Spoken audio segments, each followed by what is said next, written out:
बिस्मिल्लाहिर्रहमानिर्रहीम। अस्सलामु अलैकुम वरहमतुल्लाहि वबरकातुह। उम्मीद करता हूँ तमाम नाज़रीन खैर आफ़ियत से होंगे। अगर आपके इदारे में माहाना जायज़े की तरतीब है तो अच्छी बात है, नहीं है तो आप ज़रूर कोशिश करें कि माहाना जायज़े की तरतीब रखें। इसका फ़ायदा ये है कि किसी भी आने वाले इम्तिहान में आपके लिए दुश्वारी नहीं होगी। अच्छा, उसकी क्या तरतीब है और किस तरीके से हमने बच्चों को तैयार करना है माहाना जायज़े के हवाले से। लाज़मी बात है, मंजिल रोज़ाना चलती है, सबकी रोज़ाना चलती है, सबक भी चलता है।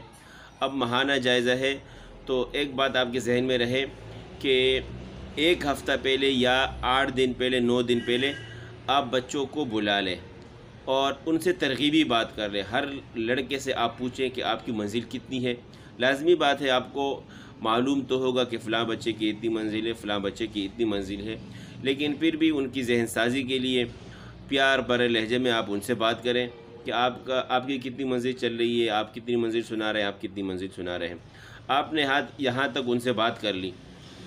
अब वो बच्चे जिनकी मंजिल 7 पारों से ऊपर है, 8, 9, 10, 11, 12 या आगे फिर जाकर 15 और 20, 25 पारे मंजिल है, तो एक तो आपके जहन में ये बात रहे कि अगर एक बच्चा जिसके 10 पारे हो गए हैं तो कम से कम उसकी 2 पारे मंजिल होनी चाहिए, और इससे ऊपर फिर उसकी जो है 2.5 पारा, 15 से ऊपर फिर आप 3 पारे भी रख सकते हैं या फिर 2.5 पारे। तो 2.5 पारे से कम ना हो। अगर एक बच्चे की मंजिल 15 पारे हो गई है तो आप रोज़ाना उनसे 2.5 पारे सुने या फिर 3 पारे भी आप सुन सकते हैं। अब जबकि हमने माहाना जायज़े की तैयारी करवानी है और ये 8-10 दिन पहले हमने शुरू कर देनी है, तो उसके लिए ये है कि जो मंजिल चल रही है बच्चे की, मिसाल के तौर पर एक बच्चा है, उसके 10 पारे हैं और वो मंजिल सुनाता है 2 पारे, तो आप उसके साथ आधा पारा और बढ़ा दें मंजिल सुनाने के एतबार से। उस बच्चे से आप कहते हैं कि आपने 2.5 पारा कल से सुनाना है, ठीक है, यहाँ से इसका आधा पारा बढ़ गया और 1 पारा आप उसके लिए या तो आप अम्मा पारे से उसके लिए लगा दें, या ये है कि दूसरा तरीका ये है कि सबकी जहाँ से चल रही है वहाँ से उसके लिए 1 पारा लगा दें कि ये आपका जो 1 पारा है इसमें मैं आपसे जायज़ा लूँगा, दोहराई के लिए दे दें।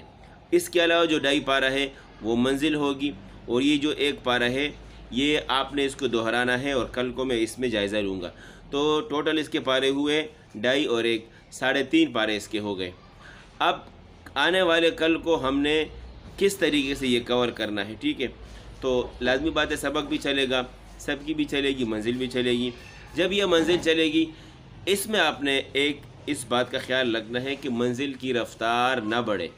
ये ना हो कि अगर मंजिल ज़्यादा हो गई है तो उसमें रफ़्तार का ख्याल ना रखा जाए और फर सुनाने के आदी हो जाए बच्चे।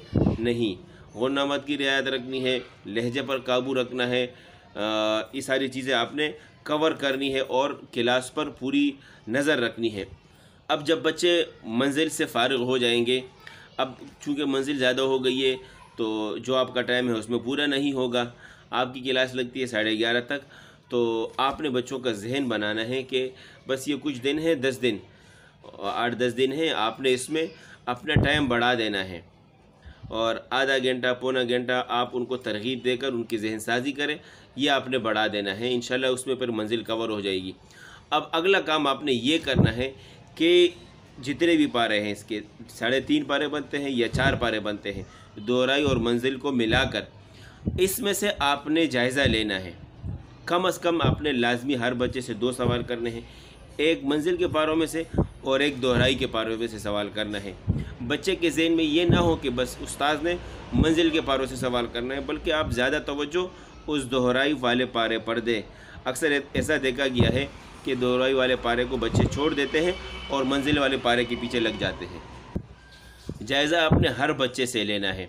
अगर बिलफ़र्ज़ आपके पास टाइम नहीं है किसी बच्चे से जायज़ा लेने के लिए, तो आप उसके लिए ये भी तरतीब कर सकते हैं। इसमें भी काफ़ी फ़ायदा हुआ है, मैंने ख़ुद ये आज़माया है कि 2-2 बच्चों को बिठा लें आप और हर बच्चे से कहें कि आपने दूसरे बच्चे से 5 सवालात करने हैं, 2-3 मंजिल के पारों में से और बाकी 2 सवाल आपने वो दोहराई वाले पार में से सवालात करने हैं। तो इस तरीके से आपने जोड़ियाँ लगा ली है, लेकिन आपने इस पर कड़ी नज़र रखनी है।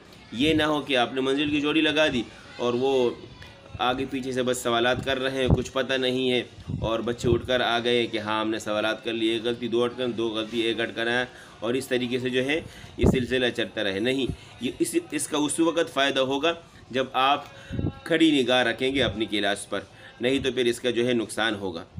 تو دو صورتیں ہیں، یا آپ خود جائزہ لیں، یا یہ ہے کہ بچوں کو اپنے نگرانی میں رکھ کر آپ ان کے جائزے کی ترتیب بنائیں۔ اچھا، درمیان میں نے بات کی کہ بچوں کو آپ نے ٹائم بڑھانا ہے، آدھا گھنٹہ پونا گھنٹہ، تو آپ 11 ساڑھے 11 کے بعد بھی بڑھا سکتے ہیں۔ ظہر کی کلاس اگر 5 تک لگتی ہے تو آپ 5 کے بعد بھی بڑھا سکتے ہیں، اور اگر اس میں نہیں بڑھا سکتے تو آپ ان کو ترغیب دے کر عشاء کے بعد کے لیے بھی آدھے گھنٹے یا پونے گھنٹے کے لیے آپ ان کا ٹائم بڑھا سکتے ہیں۔ کوئی سے بھی آپ ٹائم بڑھائیں، انشاءاللہ فائدے سے خالی نہیں ہوگا۔ یا تو ایسا ٹائم بڑھے گا جس میں وہ منزل سنائیں گے، یا پھر وہ ٹائم منزل یاد کرنے کے حوالے سے بڑھ جائے گا۔ آخر میں ایک بات یہ ہے کہ بچے نے اگر غلطیاں کی ہیں، منزل میں غلطی کی ہے یا جائزے میں جو غلطی کی ہے، آپ ان کے لیے ٹائم دیں۔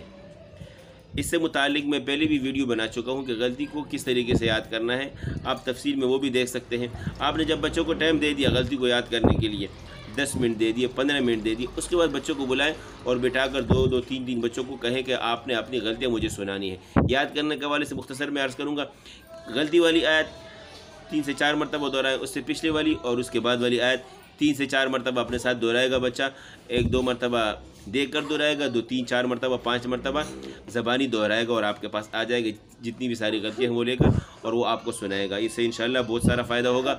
امید کرتا ہوں آپ کو ویڈیو پسند آئی ہوگی۔ اس سے متعلق آپ ضرور مجھ سے پوچھ سکتے ہیں، انشاءاللہ میں اس سے متعلق گفتگو کروں گا، ویڈیو بناؤں گا۔ اسی کے ساتھ میں اجازت چاہتا ہوں، اپنا خیال رکھیے گا۔ اللہ حافظ۔